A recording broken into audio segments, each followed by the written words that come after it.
hijab. Even I would love you to wear hijab because you're ugly. No, but I don't want you to wear hijab. You know, despite all the criticism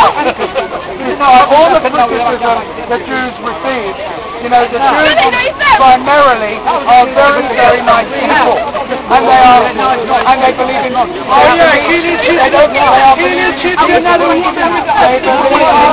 my friend. And I know that you're making a road, there's lots of you, and you successfully portray your propaganda in Hyde Park, and you think that you're so savoury and so nice.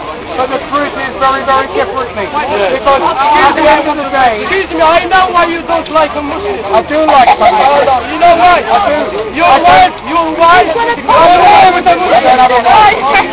don't have a wife. With the Arab man? No. Your wife? No. But my ex... Why you hate Muslims? No. My ex... Well, actually, his mother, she's married a Moroccan man. That's why he hates Arabs.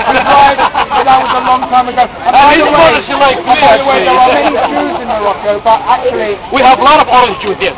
Yeah. But, you know,